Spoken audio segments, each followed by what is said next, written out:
Firebase Flutter. If this guide helpful, don't forget to like and subscribe.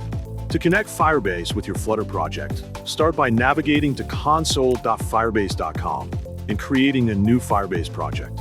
Set your project name, and in the Google Analytics section, turn off Enable Google Analytics. Wait for your project to be created, then go to your Flutter project that you want to link with Firebase. Open Git Bash inside your project folder and type code, period, to open VS Code. Navigate to the Android folder in VS Code. Open the app folder and open build.gradle. Scroll until you see application ID, copy that value, and return to Firebase.